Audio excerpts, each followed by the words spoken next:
Good morning. और आज है हमारे विंटर कट का डे 8। फाइनली आज धूप निकल आई है और सिर्फ धूप ही नहीं निकली है। अब मैं आपको एक व्यू दिखाता हूँ बहुत ही प्यारा। वो देखो, माउंटेन कैप्स जो है वो स्नोफॉल से कवर होना शुरू हो चुकी है। लास्ट के 2 दिन में बहुत ज़्यादा एकदम से विंटर आ गया। टेम्परेचर काफ़ी कम चला गया था। बट एनीवेज, चलो चलते हैं अपने जिम की तरफ। जिम में जो बिगिनर्स होते हैं उनका एक बहुत ही ज़्यादा कॉमन क्वेश्चन होता है,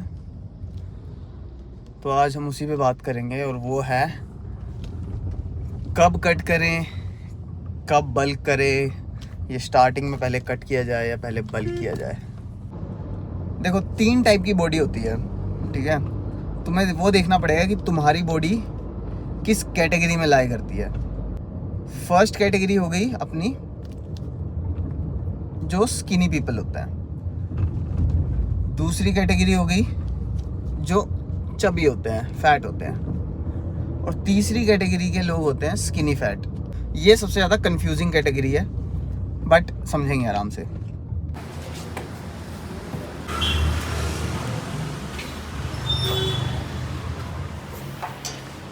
उससे पहले ये समझते हैं कि कैलोरीज कैसे काम करती हैं, कैलोरीज को किस तरीके से तुम्हें देखना चाहिए। देखो, एक होती है तुम्हारी मेंटेनेंस कैलोरीज, कि अगर तुम इतना खाना या इतनी कैलोरीज कंज्यूम करोगे तो ना तुम्हारा वेट बढ़ेगा ना तुम्हारा वेट घटेगा। वो होगी मेंटेनेंस कैलोरीज, जो ये तुम्हें ज़रूरत है, जो तुम रोज़ाना खाते हो।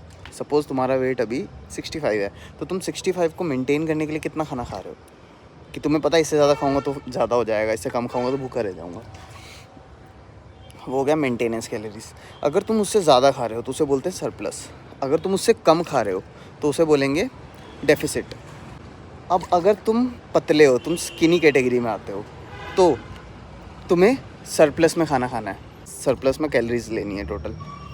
अगर तुम सरप्लस में रेगुलर कैलोरीज लोगे तो तुम अपने बॉडी वेट से ऊपर चढ़ना शुरू कर दोगे, ठीक है। लेकिन हेल्दी कैलोरीज खानी है, एम्प्टी कैलोरीज नहीं खानी है, गंद फंद नहीं खाना है। उसी की जगह अगर तुम फैट कैटेगरी के हो तो तुम्हें कैलोरी डेफिसिट में खाना है। सिंपल, जितनी मेंटेनेंस कैलोरीज है उससे कम खाओ। कम मतलब ये नहीं कि तुम्हारी मेंटेनेंस कैलोरीज 2000 है और तुम 1000 खा रहे हो। 100 या 200 कैलोरीज का डिफरेंस देना है, और जब तुम उस पर कंफर्टेबल हो जाओ उसके बाद 100 या 200 कैलोरीज का डिफरेंस, ज़्यादा डिफरेंस नहीं देना है, सरप्लस में भी और डेफिसिट में भी। एक और बहुत अच्छी टिप, अगर तुम वर्कआउट के साथ ये सब कर रहे हो, जो कि करना चाहिए, तो मसल ग्रोथ के लिए प्रोटीन इंटेक अच्छा रखो। और प्रोटीन इंटेक अगर तुम्हारा अच्छा है तो तुम्हें भूख भी नहीं लगेगी जल्दी, अगर तुम कट कर रहे हो स्पेशली। और अगर प्रोटीन इंटेक अच्छा है और तुम बल्क करने की कोशिश कर रहे हो तो ज़बरदस्ती खाओ, कुछ भी हो जाए, ये करना पड़ता है। ये किचन में बॉडी बनती है, जिम में नहीं बनती। अब अगर तुम जिम जा रहे हो तो आइडियली तुमने प्रोटीन इंटेक कितना रखना है, उसको कैसे कैलकुलेट करना है। देखो, जो भी तुम्हारा बॉडी वेट है, ऑन एन एवरेज 1.5 टाइम्स उसका ऐसे कैलकुलेट करो। जैसे अभी मेरा बॉडी वेट चल रहा है 68.4, ठीक है, तो मैं उसको 70 मान के चल लेता हूँ जैसे, ठीक है। तो उसका 1.5 टाइम्स कितना हो गया, अराउंड 105। तो मैं total 105 grams of protein per day consume करता हूँ। तो तुम भी यही चीज़ देख सकते हो। अगर तुम एक एक्टिव इंडिविजुअल हो, तुम जिम जाते हो, रनिंग करते हो, कुछ भी एक्टिविटी करते हो, तो 1.5 के अराउंड तुम्हें ज़रूरत है। और डाइटिंग का ये मतलब नहीं कि जिम आना ही है। हो सकता है कि तुम्हारी एक्टिविटी लेवल्स उतने नहीं है, तो इसका मतलब ये नहीं है कि तुम पतले या मोटे नहीं हो सकते। डाइटिंग से सब हो जाता है। लेकिन अगर तुम्हारी उतनी ज़्यादा एक्टिविटी लेवल नहीं है तो प्रोटीन इंटेक भी उस हिसाब से कम हो जाएगा। तो around 0.8 to 1 times of your body weight. तो अगर मैं 60 अगर मैं मान लूँ 68 kgs का हूँ, तो अगर मेरी उतनी ज़्यादा एक्टिविटी लेवल नहीं है तो मैं 60 to 70 ग्राम्स ऑफ प्रोटीन से भी मेरा काम चल जाएगा। हाँ, तो coming back to body types, skinny समझ आ गया, फ़ैट समझ आ गया। अब सबसे ज़्यादा कंफ्यूजिंग वाला स्किनी फ़ैट जो होते हैं, जो कि इंडिया में ज़्यादातर लोग तुम्हें मिलेंगे।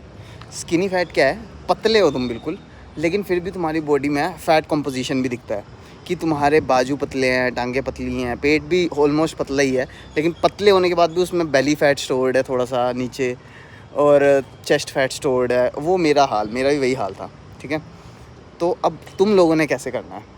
तुम लोगों ने पहले बल्क नहीं करना है। ये नहीं कि तुम शुरू हो गए कि भाई हम जिम जा रहे हैं, पेलते जाओ, जितना घी पी सकते हो पी जाओ, जितना दूध पी जाओ, ऐसे नहीं करना, ठीक है। लॉजिकली चलना है। तुमने उस फैट को काटना है और तुमने मसल को भी ग्रो करना है, ठीक है। तो तुमने क्या करना है, कैलोरी डेफिसिट में तो जाना है, लेकिन अपना प्रोटीन इंटेक जो है वो मैक्सिमम रखना है। मैक्सिमम एज इन तुम्हें जो मैंने फॉर्मूला बताया उसके अकॉर्डिंग, ठीक है। तो मेरे साथ भी यही सीन था, तो मैंने सबसे पहले कट किया था।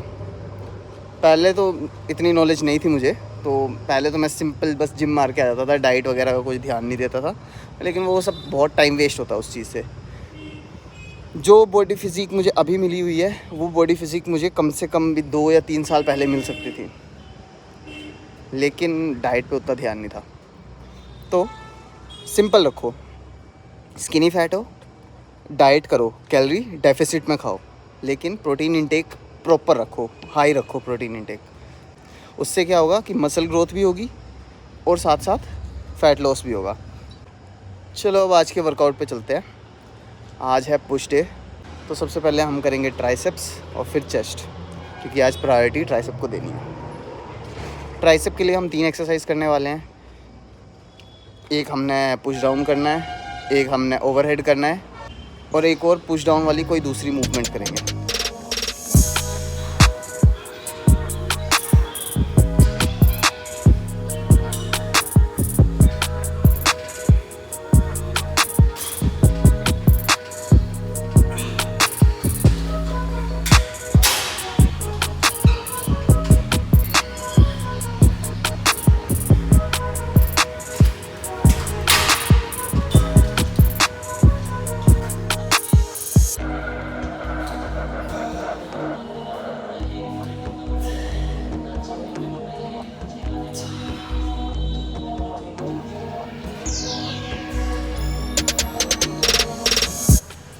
शुरू में जो तुम्हारा फर्स्ट डाइट होगा, उसमें चाहे तुम कट करो या बल्क करो, उसका एम है तुम्हारा एक, ठीक है, कि मैं मोटा हूँ मुझे इस लेवल तक पतला होना है, या मैं पतला हूँ मुझे इस लेवल तक मोटा होना है, या जो भी, ठीक है।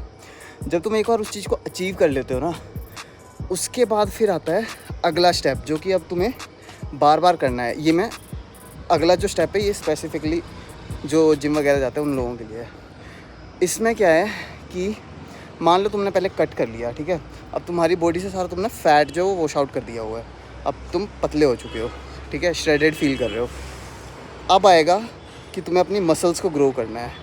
अब ऑब्वियसली अगर तुम्हें मसल ग्रो करनी है तो तुम्हें खाना भी खाना पड़ेगा, ठीक है। फिर उसके बाद एक स्टेज चलता है जिसे आप बल्क स्टेज बोलते हो, ठीक है। उसमें तुम क्लीन डाइट खाओगे, लेकिन कैलोरीज बढ़ा के खाओगे और प्रोटीन इंटेक भी हाई करोगे, थोड़ा थोड़ा करके बढ़ाओगे। ऐसा नहीं कि एकदम से बहुत ज़्यादा बढ़ा दिया, ऐसे ही 200 के डिफरेंस आइडियल रहता है कि 200 कैलोरीज़ का डिफरेंस रखो हमेशा। तो जैसे मान लो तुम 1500 कैलोरीज़ खा रहे थे, अब तुम 1700 कैलोरीज़ खाओगे, ठीक है। धीरे धीरे करके बल्क करना शुरू करोगे, तो और तुम वर्कआउट भी रेगुलर कर रहे हो, तो उससे क्या होगा, तुम्हारे मसल गेन होना शुरू हो जाएगा और स्मॉल अमाउंट में फ़ैट भी आने लगेगा। अगर तुम क्लीन डाइट कर रहे हो फिर भी फ़ैट आएगा, और इसको बोलते हैं बल्क फेज़। ये कुछ महीने चलाओगे तुम, उसके बाद तुम करोगे फिर से कट फेज़।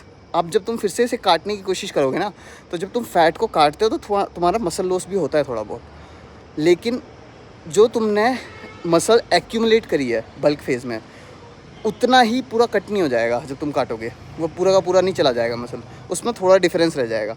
तो वो जो डिफरेंस होगा ना, वो तुम्हारा पूरा एक साइकिल कंप्लीट करने के बाद का नेट मसल गेन होगा, ठीक है। तो एक कट में तुम श्रेडेड फील कर रहे थे, अगले कट में जब फिर से तुम श्रेडेड फील करोगे ना, तो फिर तुम डिफरेंस देख सकते हो कि इस वाले कट में मेरे मसल ग्रोथ इतनी थी और नए वाले कट में उससे ज़्यादा हुई है, ठीक है।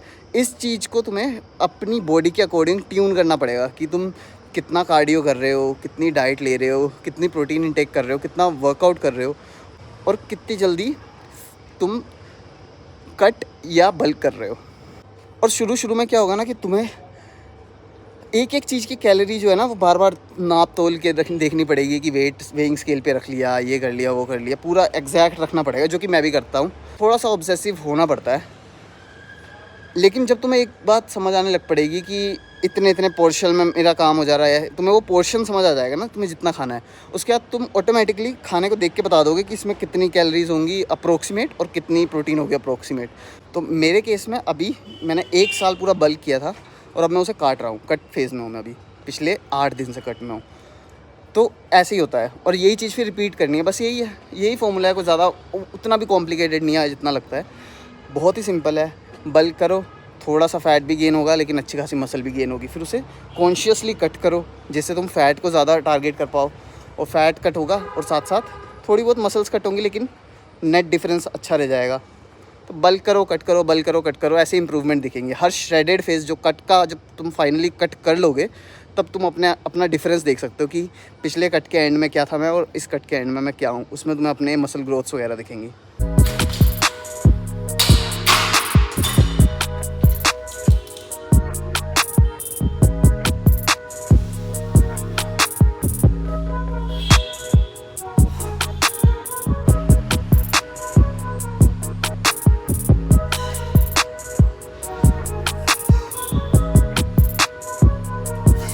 Tricep done. अब नेक्स्ट एक्सरसाइज है चेस्ट के लिए। तो फ्लैट बेंच से शुरू करते हैं, फिर देखते हैं।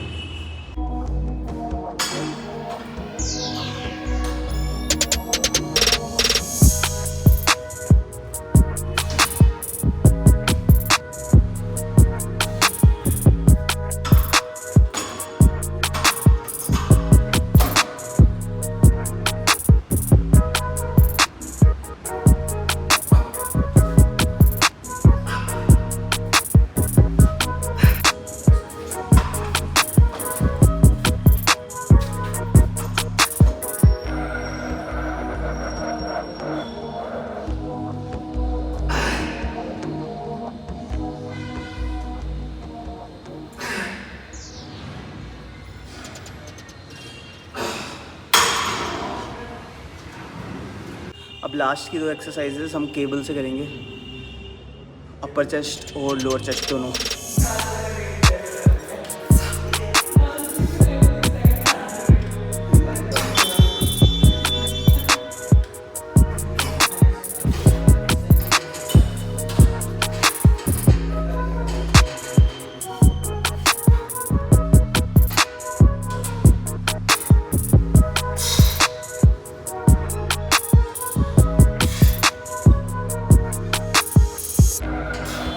हर चीज़ की तरह डाइटिंग पे भी सेम ही लॉजिक अप्लाई होता है, ओवर कॉम्प्लिकेट मत करना।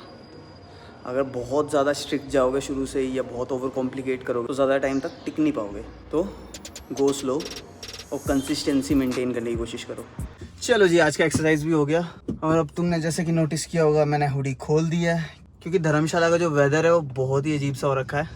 2 दिन से इतनी ज़्यादा सर्दी थी कि 2-2 कंबल लेके सोना पड़ रहा था, और आज इतनी ज़्यादा गर्मी है कि बिना फ़ैन के काम ही नहीं चलेगा।